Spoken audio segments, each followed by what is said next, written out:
Número 44 es la paracha de Barín, palabras, ¿verdad? Últimas palabras de Moshe. Y esta paracha la encontramos entonces en el libro de Devarim o Deuteronomio, capítulo 1, verso 1 hasta el 3:22. Es una paracha previa a lo que tenemos mañana, que es Tisha B'Av, 9 de Av. Nosotros sabemos lo que pasó en Tisha B'Av, la destrucción de los dos templos, la misma fecha, y también cuando se quejaron allá en el desierto al reporte que traían los espías de la tierra prometida. Entonces, estas tragedias ocurrieron en esta fecha, Tisha B'Av, el 9 de Av, y mañana pues estamos recordando todo esto. Mañana es un tiempo de introspección, mañana es un tiempo de ayuno, ¿verdad? Ayuno a nivel de nación, de pueblo, la judería entera pues que guarda Torah.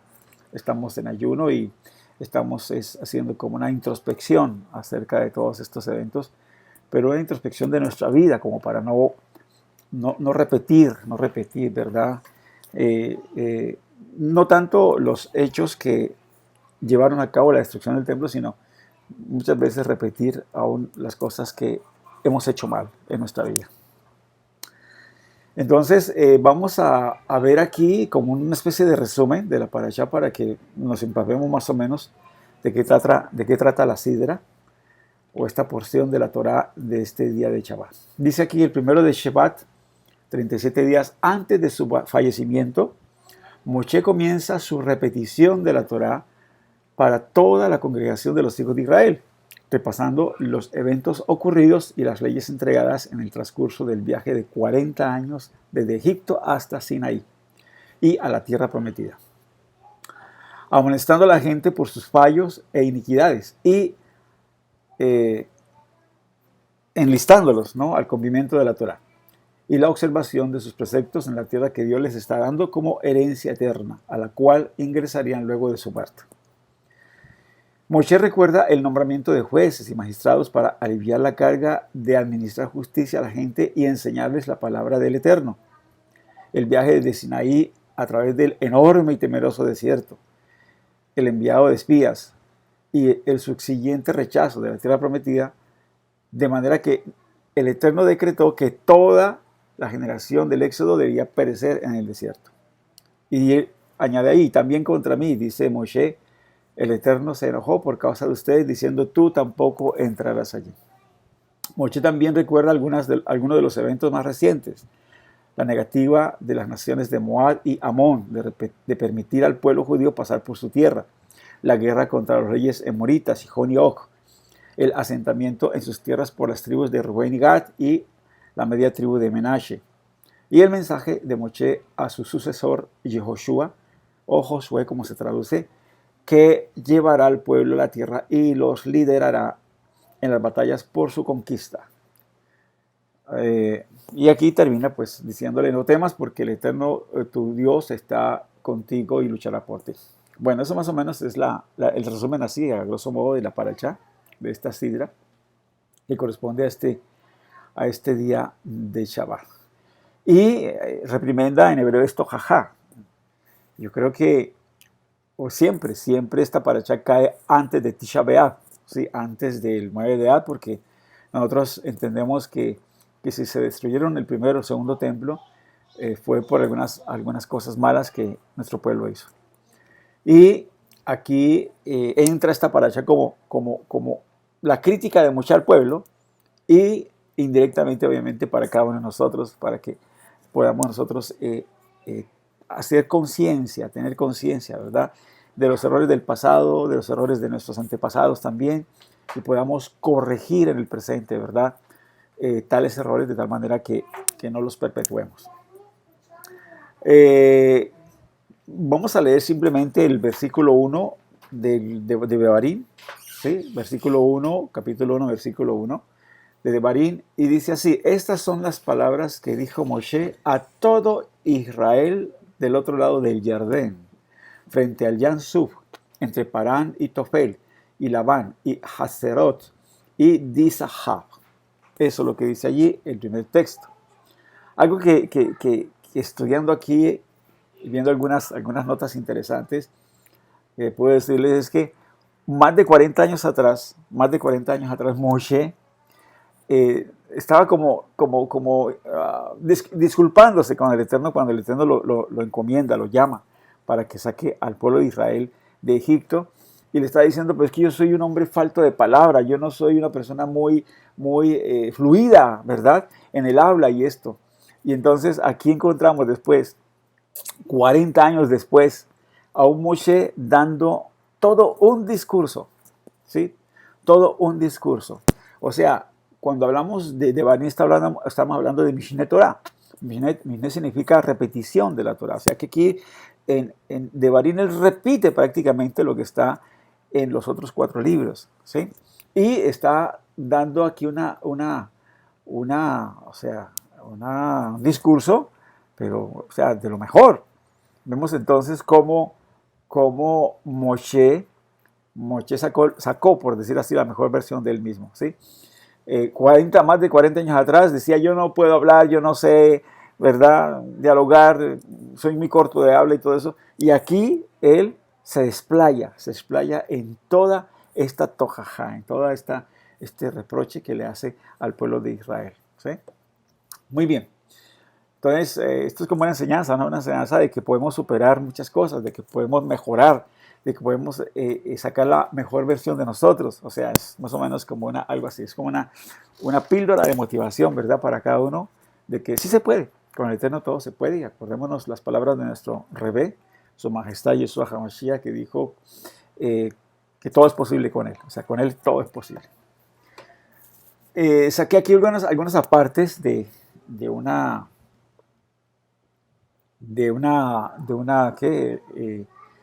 escritora, ella se llama Esther Hugreis, y me parecieron muy interesantes. Entonces voy a leer aquí algunas cosas y voy a ir complementando también para que podamos entender entonces la charla de hoy. La charla de hoy la titulé La crítica correcta, ¿sí? Entonces, entre las notas que ella tiene aquí, voy a compartirles. Ella dice, Deuteronomio, el 5.º libro de la Torah, o de Barín, como se dice en hebreo, también se conoce como Mishneh Torah. Mishneh Torah significa repaso de la Torah o repetición de la Torah. Y aquí Moshe Rabbeinu, Moshe nuestro santo, nuestro maestro, sabe que pronto va a morir, como ya vimos al principio, ¿verdad? 37 días antes es que da él esta tojajá. Entonces repasa toda la Torah con su amado pueblo y le reprocha sus pecados. Moshe comienza con una alusión a esos pecados, recordando los lugares en los que ocurrieron. Entonces, allí por eso el primer texto que encontramos habla de lugares, sitios, ¿sí? Pero sitios que no se encuentran en la Torah. Solamente el Yansú, el Yardén, sí, pero entonces ahí hay otros que es Parán, Tofel, Labán, Hazerot, Dizahab, o sea, son sitios que él menciona para más o menos como decirles, allí en esos lugares ustedes hicieron esto y esto y esto, aquí como recordándoles, ¿no? Que en esos lugares pasaron momentos muy críticos, ¿sí? Muy dolorosos. Y aquí obviamente encontramos a Moshe cumpliendo lo que él mismo escribió, ¿sí? Lo que le enseñó al pueblo, lo que dice allí en Vayikra 19:17 o Levítico 19:17. Y es lo siguiente, dice, no aborrecerás a tu hermano en tu corazón, ciertamente amonestarás a tu prójimo y no consentirás sobre su pecado. Entonces allí Moshe pues hace cumplimiento a esta misma de amonestar a su prójimo, de amonestar a sus hermanos, ¿verdad?, judíos, y a no consentir más con los pecados que ocurrieron allí con la generación que estuvo en el desierto. Entonces, eso es lo que hace aquí Moshe. Moshe era una persona que hablaba y decía, y eso es importante que lo tengamos en cuenta. Si tú hablas, enseñas, tienes que también hacerlo, ¿no? Y hay aquí 3 pasos que podemos encontrar acerca de lo que hace Moshe aquí, como tres pasos para tener una crítica constructiva. Entonces vamos a ver esto porque pues yo creo que a diario estamos haciendo eso, ¿no? A diario estamos criticando, estamos hablando de tantas cosas, de tantas situaciones, aún de personas y todo, y yo creo que tenemos que ser bastante cuidadosos en ese aspecto, ¿verdad? Tenemos que hacer algo constructivo de la crítica. Y lo primero que encontramos aquí es que es lo siguiente: al criticar, cuídate de no avergonzar a nadie. Al criticar, cuídate de no avergonzar a nadie. Entonces, muy importante eso. Dice allá nuestro santo maestro, acuérdense allá, creo que es en Matillahu o Mateo capítulo 18, ¿verdad? Cuando ves que tu hermano peca, dice, llámalo a él aparte, ¿sí? Entonces, de una forma privada, de una forma, ¿verdad? Allí, sin que nadie se dé cuenta, habla con él, con misericordia, con verdad, ¿sí? Habla con él y sin que pase vergüenza alguna, ¿verdad? Pues razona con él para que se dé cuenta que ha cometido un pecado o que está cometiendo algún error, ¿verdad? Que está haciendo algo malo. Entonces, esta enseñanza de Moshe nos ha servido a través de los siglos como nuestro modelo para dar una crítica. Nuestros sabios enseñan a quienes tienen que efectuar una crítica, que debe alejar con la mano izquierda la mano más débil, que es la izquierda, ¿verdad? Y simultáneamente acercar con la mano derecha, la mano más fuerte, ¿sí? Entonces, ¿qué quiere decir eso? Ustedes saben que la mano izquierda representa fuerza, representa la justicia, representa el juicio, pero la mano derecha representa el gesto, la bondad, la misericordia. Entonces, por eso aquí dice que cuando vaya a efectuar una crítica, entonces aleja la mano izquierda, que es la mano del juicio, del rigor, ¿sí? Y acerca la mano que derecha, o sea, lo que es la bondad, lo que es la misericordia, el amor, ¿sí? La mano más fuerte es esa, a la derecha, y en eso debemos ser muy fuertes, ¿sí? Haciendo alusión a qué, al amor, a la misericordia, a la verdad, a la compasión, ¿verdad?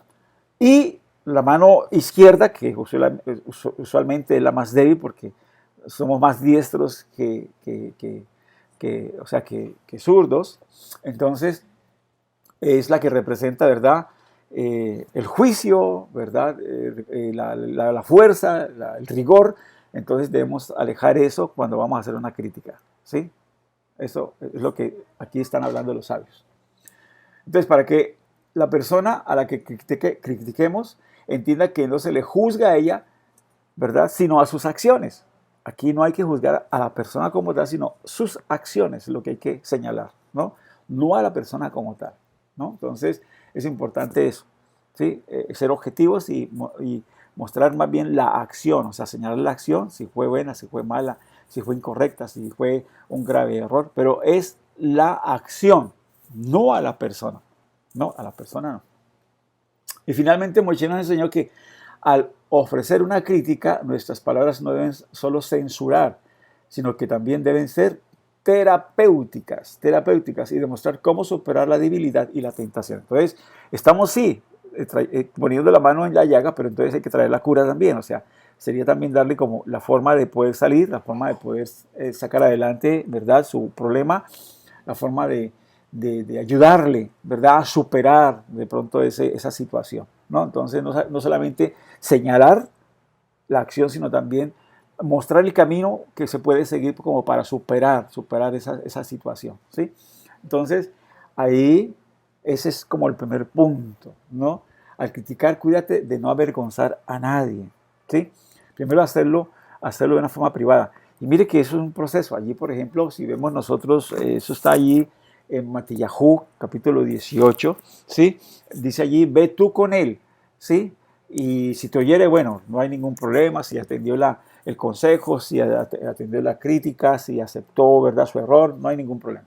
Pero si persiste, entonces llama a otra persona, para que haya otro testigo de que se le está reconviniendo, ¿verdad?, porque está haciendo mal, está haciendo inadecuadamente, ¿verdad? Pero si sigue, entonces ya ahí sí ya hacerlo públicamente, porque la persona de pronto no atisba a corregir su error, y entonces está más bien dañándose y dañando a los demás. Entonces, ya por último, pues allí ya es algo más drástico. Ahí dice que tenerle por gentil y publicano, o sea, por lo peorcito y aislarlo totalmente, aislarlo para que no siga contaminando y dañando. Entonces, es como un proceso, pero el proceso tiene que empezar en privado, ¿sí? Face to face, la persona que vio, que fue testiga o testigo de ese hecho, ¿verdad? De esa falta, de ese error, ve y entonces habla con él personalmente, en privado, amorosamente, ¿verdad? Que pueda entender, que pueda razonar, que pueda darse cuenta que cometió un error, una equivocación, y también darle la forma de salir adelante, de superar, ¿verdad? Esa situación, esa crisis, etcétera, ¿sí? Darle la forma de que pueda él arreglar, ¿ves? Ese mal que hizo. Bien, eso como primer punto. Como segundo punto, también aprendemos aquí de Moshe lo siguiente: critica usando palabras afectuosas y constructivas. Sí, es muy importante eso.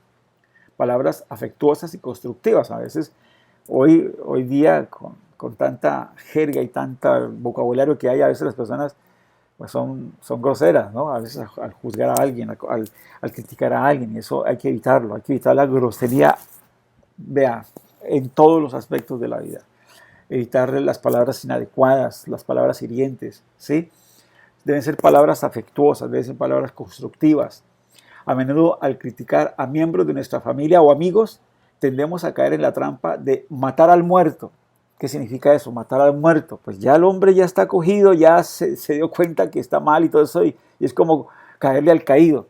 Es como llover sobre mojado. No, estamos matando al muerto. Ya se sabe que se cometió, ya hizo. Entonces, bueno, no hay que llover sobre mojado o seguir con la misma crítica, ¿no? ¿Sí? Entonces, tendemos a caer en la trampa de matar al muerto. Continuamos criticando y por desgracia no sabemos cuándo detenernos. Entonces, cuando se critica y se dele y lo mismo y lo mismo y lo mismo y lo mismo, no, eso no debe ser así. No sirve esa clase de crítica, ¿sí? No es constructiva esa clase de crítica y tampoco mucho menos afectuosa, ¿no? Es probable que estemos motivados, ¿verdad? Por el amor y el interés, tal vez y el bienestar, ¿no? De la otra persona, del familiar, de las personas allegadas. Pero debido a nuestro enfoque, cuando terminamos de hablar, nuestras palabras se interpretan más como abusivas que como una guía amorosa y productiva, ¿sí? Nuestro criticismo no solo fracasará en el intento de ser instructivo o útil, sino que generará la reacción diametralmente opuesta. En lugar de servir de guía para una mejor corrección o una mejora y corrección, generará resentimiento, desdeño y más rebelión. Entonces, recordemos que hay que buscar palabras, y buscar el bien de la persona y el bien por amor, ¿sí? O sea, que la persona se sienta que deseamos es el bien, no destruirlo con nuestras palabras, no acabarlo con nuestras palabras, sino tratar de demostrarle que lo estamos haciendo por amor, porque queremos lo mejor para ellas, ¿sí? Y tratar de guiarles, ¿no? Pero no caer en la crítica constante,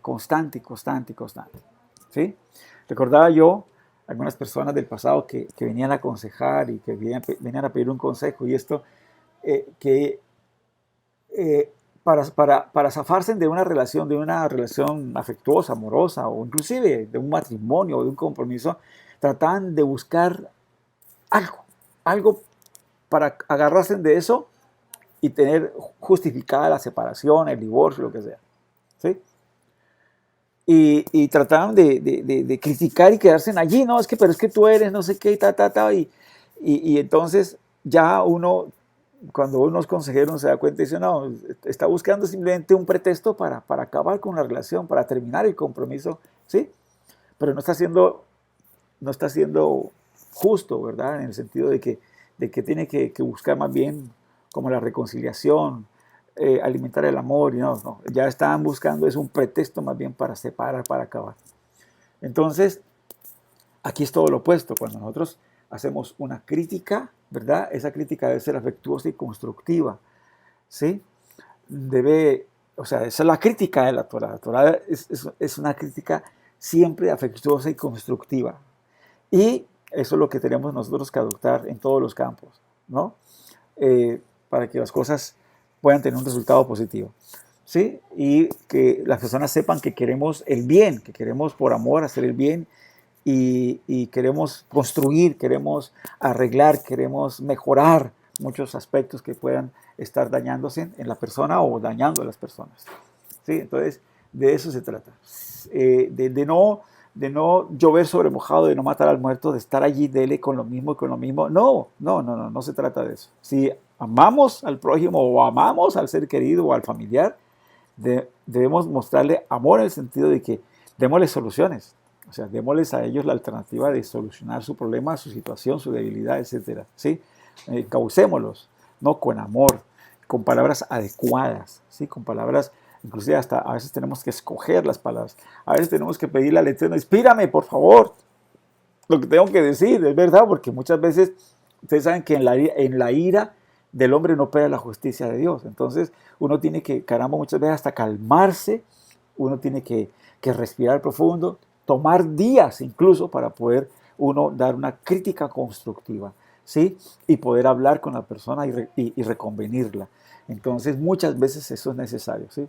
Pero cuando nos soltamos así con la ira y con todo eso, hacemos, o sea, un desastre tremendo. Decimos y hablamos y podemos hasta ser groseros y hirientes, y entonces es peor el mal. ¿Sí? Es peor la cura que el mal, ¿sí? Muy bien. Como tercer punto, unas pocas palabras pueden ser más efectivas que un largo discurso. ¿Sí? Unas pocas palabras. ¿Sí? Entonces aquí Moshe nos enseña que cuando se trata de una crítica, menos es más. A veces hablar menos es mucho mejor. ¿Sí? Hablar menos es más efectivo que estar uno ahí todos los días, dele y dele y dele. ¿Ah? Hay un dictamen talmúdico, ¿sí? Lo encontramos allí, creo que es en Sanedrín 107, algo así. Es Die lejajimá beremixá, ¿sí? Die lejajimá beremixá, que significa, para los sabios, una alusión es suficiente. ¿Sí? Una alusión es suficiente. O sea, muchas veces es simplemente, uno como que muestra y hace alguna alusión a esto y ya la persona como que entiende. ¿Sí? No se necesita entrar como en detalles, ¿verdad? Ok, pero eso es para los sabios, ¿no? Entonces, hay personas que no son sabias, hay personas que son, por ejemplo, sordas a las críticas, pero esas personas continuarán obstinadas sin importar lo que hagamos.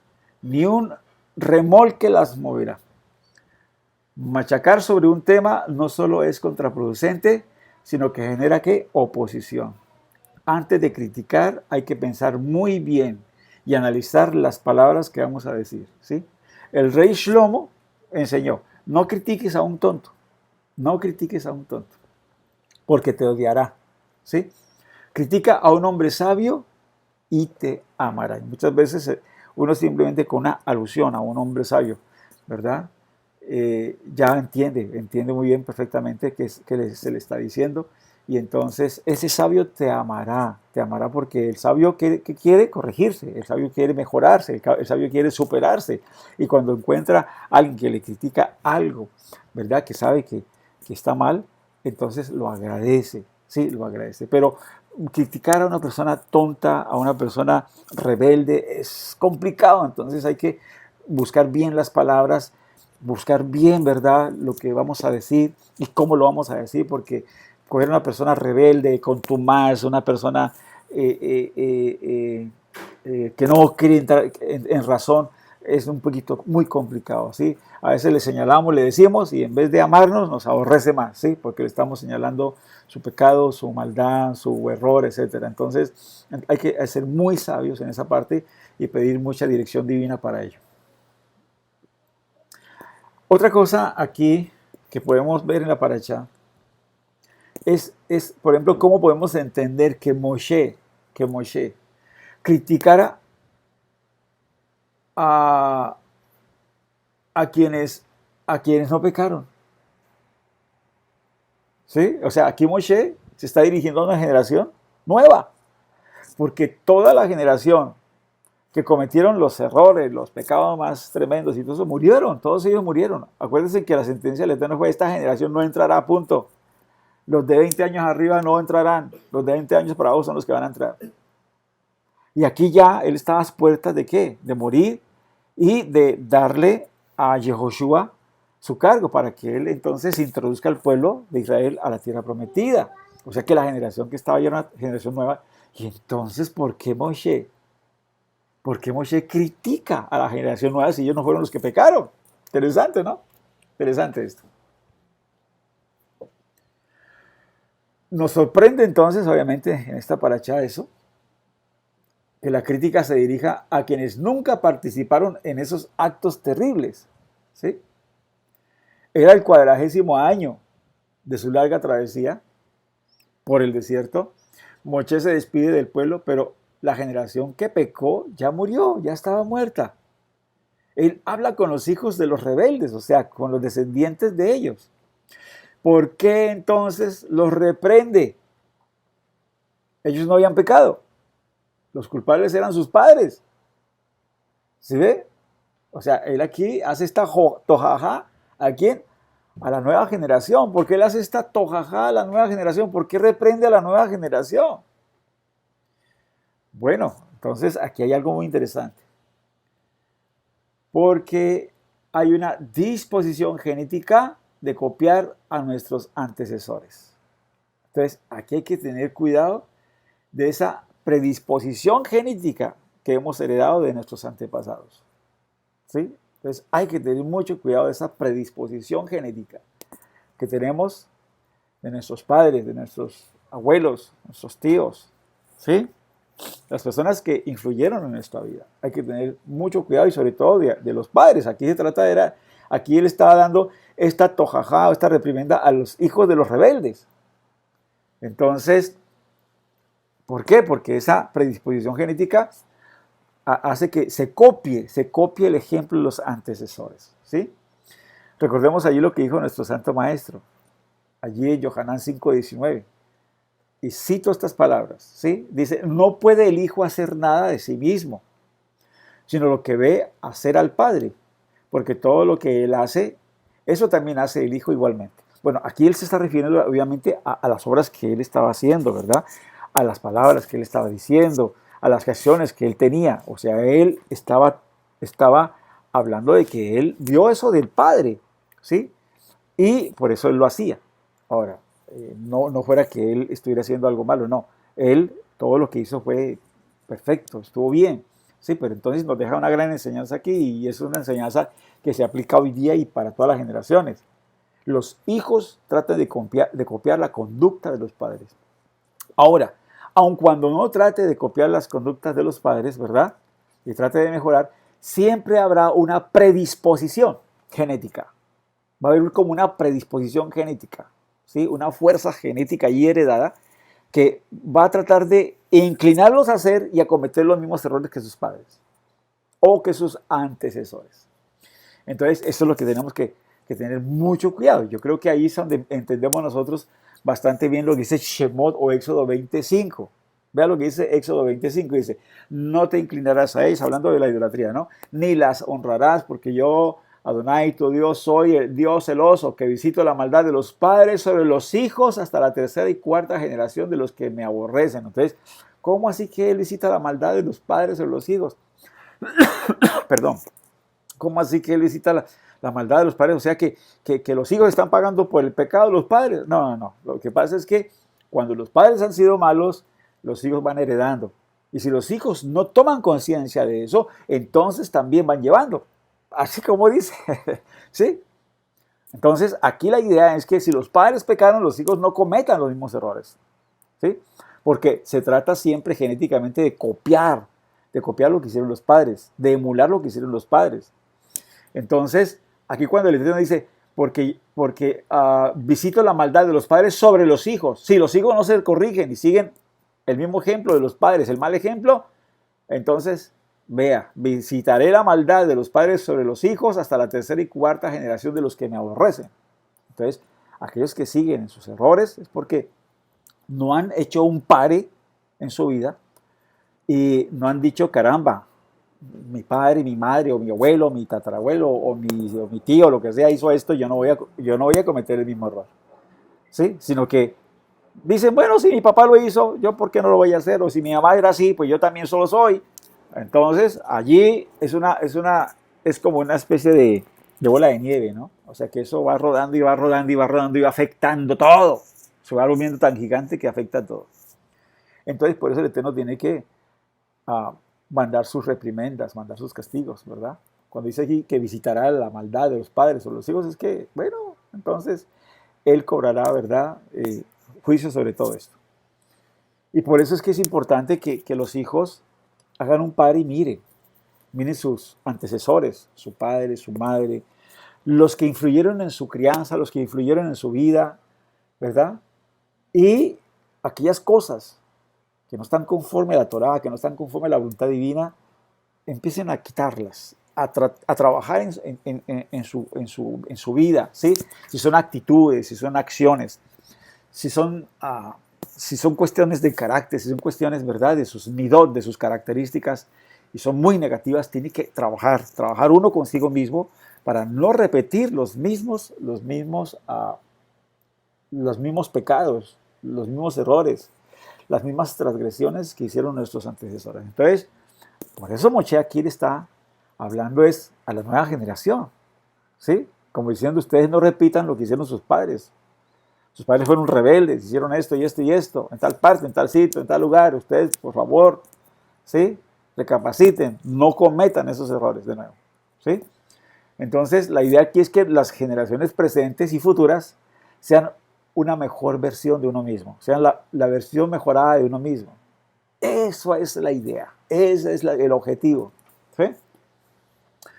Entonces, a menudo se puede entender mejor lo espiritual a través de lo físico. Acuérdense ustedes que yo creo que a más de uno le ha pasado que ha ido al médico y entonces allí hay una secretaria y la secretaria pues le va llenando a uno como el ingreso, la hoja de vida y más o menos le va haciendo el historial clínico. Y cuando es por primera vez con más veras, entonces le preguntan a uno, bueno, usted, dígame, en su familia ha habido diabéticos, en su familia ha habido hipertensos, en su familia ha habido personas, ¿verdad?, con algún problema mental, etcétera. O sea, un mundo de cosas. Y uno puede decir, no, pero es que yo estoy bien, yo me siento bien, ¿cuál es el problema? Pero es que el médico tiene que ver si hay alguna cosa que pueda estar afectándole a uno y que eso sea ya una predisposición genética, o sea, una cosa que uno haya heredado. Entonces, por eso se pide todos esos datos, el médico pide todos esos datos. En lo físico es así, ¿sí? Y así nos ha sucedido. ¿Por qué? Porque el médico tiene que hacer como un seguimiento, ¿sí? Un seguimiento a esto que puede estarle ocurriendo a uno, ¿sí? Por ejemplo, si hay uno presenta un cuadro de hipertensión, entonces, y le pregunta a uno, bueno, ¿hubo algún hipertenso en tu familia? Entonces, sí, que de pronto mi mamá o mi papá o ambos. Entonces dice, caramba, entonces aquí hay que, ¿no?, estar pendientes porque tiende la generación siguiente o los hijos también a alguno que otro presentar este problema. Entonces, por eso hay que responder a todas estas preguntas, a todo este historial familiar respecto a si ha habido cáncer, diabetes, enfermedades neurológicas o mentales, etc. Y podríamos protestar, sí, podríamos decir, no, pero es que yo no tengo ninguna de estas dolencias, yo me siento perfectamente bien y todo lo demás, ¿sí? Entonces, ¿por qué hay que responder a todas estas preguntas? La explicación es que si hay una enfermedad en el historial familiar, el médico debe saberlo porque puede tener una predisposición genética que debe ser monitoreada. Hay que monitorear esta predisposición genética. De la misma forma, tenemos una predisposición genética a los defectos de la personalidad. O sea, hay también una predisposición genética a los defectos de la personalidad. ¿Sí? O sea, que hay algo que se hereda también, espiritualmente hablando, acerca del carácter, acerca de las emociones, de las pasiones. Se hereda eso también. ¿Sí? Y debemos mantener la guardia en alto con todo eso. La guardia en alto, o sea, uno tiene que estar pendiente de, bueno, no repetir aquí lo mismo, no hacer lo mismo que hicieron mis antecesores, ¿sí? No darle lugar a esas cosas, ¿ok?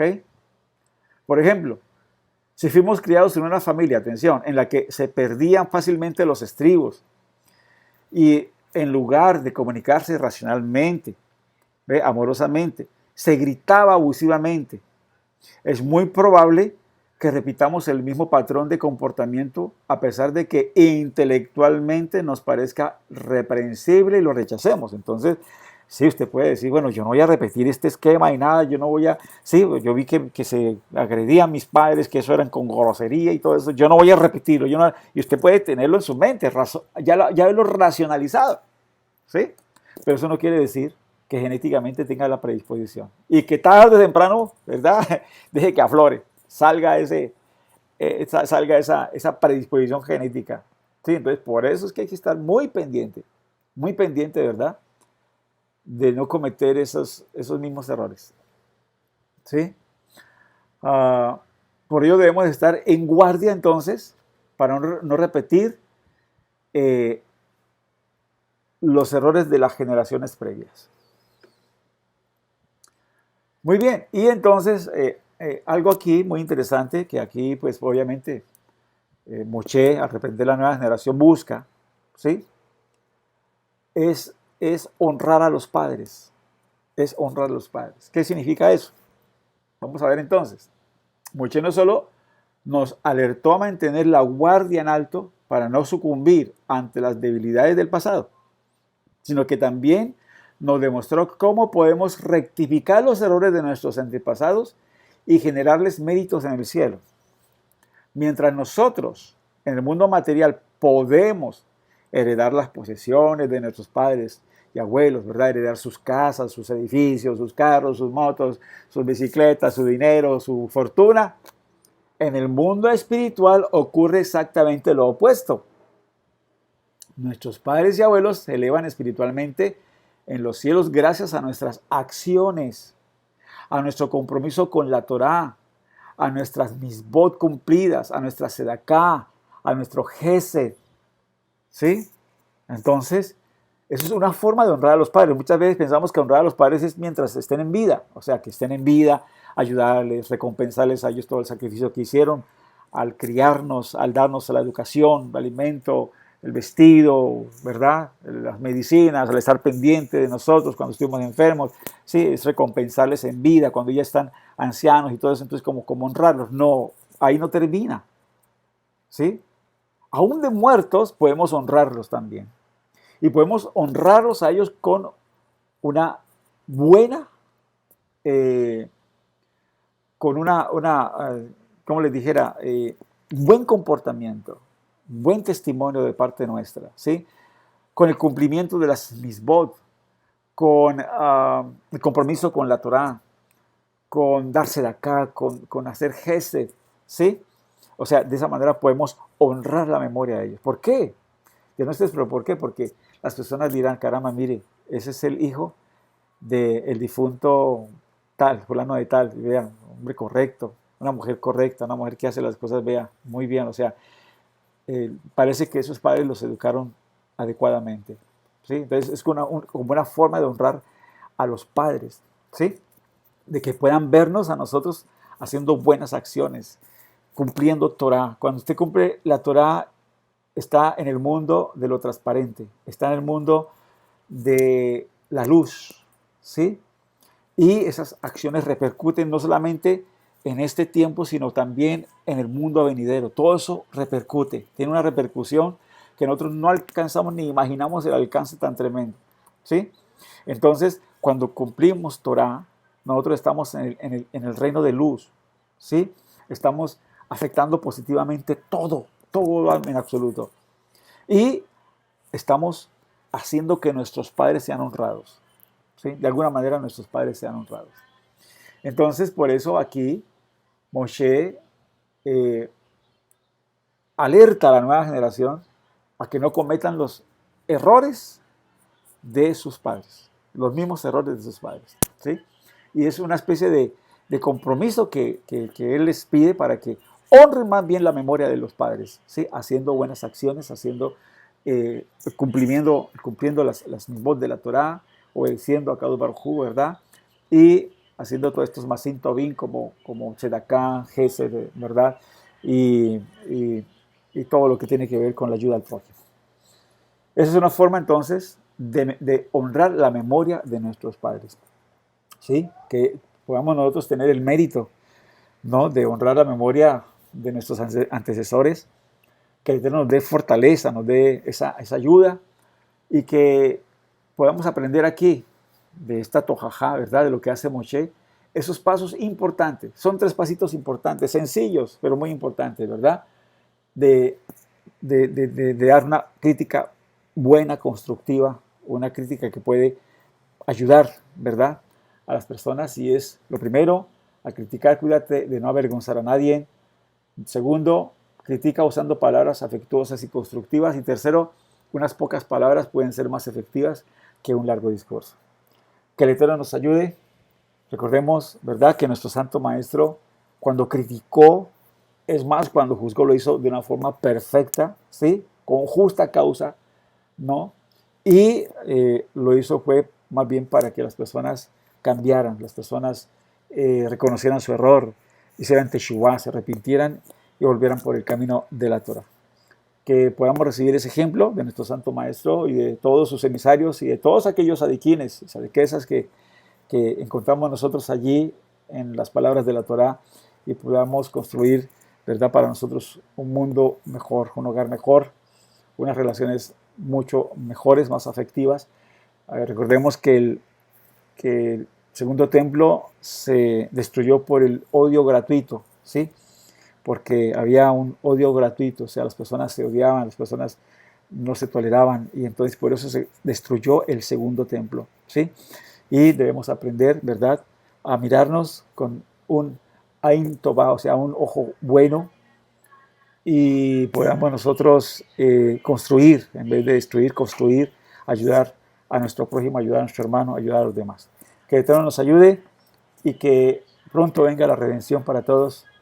Que el Eterno mande a nuestro Santo Maestro pronto y en nuestros días. Amén.